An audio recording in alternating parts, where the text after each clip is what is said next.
ഇക്കണോമിക്സിലെ ഒരു പ്രധാനപ്പെട്ട ടോപ്പിക്കാണ് മോണിറ്ററി പോളിസിയും ഫിസ്ക്കൽ പോളിസിയും. ഏതൊരു സമ്പദ് വ്യവസ്ഥയ്ക്കും വളർച്ച കൈവരിക്കണമെങ്കിൽ തീർച്ചയായിട്ടും ആ സമ്പദ് വ്യവസ്ഥയ്ക്ക് ഒരു സ്ഥിരത ഉണ്ടായിരിക്കണം. ഇത്തരത്തിൽ സ്ഥിരതയുള്ള സമ്പദ് വ്യവസ്ഥയെ നമ്മൾ വിളിക്കുന്ന പേരാണ് സ്റ്റേബിൾ ഇക്കണോമി.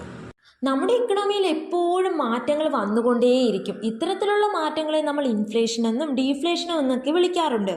അപ്പോൾ നമുക്കൊരു സംശയമുണ്ടാകും, എന്താണ് ഇൻഫ്ലേഷൻ, എന്താണ് ഡീഫ്ലേഷൻ?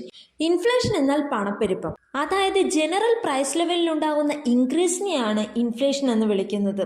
നമ്മുടെ ഇക്കണോമിയിലെ സാധനങ്ങളുടെ എല്ലാം വില കുത്തനെ ഉയർന്നു പോകുന്നൊരവസ്ഥയാണ് ഇൻഫ്ലേഷൻ. ഇൻഫ്ലേഷൻ്റെ ജസ്റ്റ് ഓപ്പോസിറ്റ് ആണ് ഡീഫ്ലേഷൻ, അതായത് ഇക്കണോമിയിലുള്ള സാധനങ്ങളുടെ എല്ലാം പ്രൈസ് ലെവൽ താഴേക്ക് പോകുന്നൊരു കണ്ടീഷനെയാണ് ഡീഫ്ലേഷൻ എന്ന് വിളിക്കുന്നത്.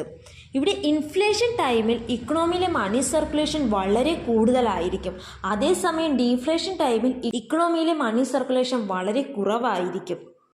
ഇക്കണോമിയിൽ ഉണ്ടാകുന്ന ഇൻഫ്ലേഷനെയും ഡീഫ്ലേഷനെയും എല്ലാം കൺട്രോൾ ചെയ്ത് ഇക്കണോമിയെ സ്റ്റേബിളാക്കി നിർത്തുവാൻ സഹായിക്കുന്നതിന് വേണ്ടിയാണ് മോണിറ്ററി പോളിസിയും ഫിസ്ക്കൽ പോളിസിയും പ്രവർത്തിക്കുന്നത്.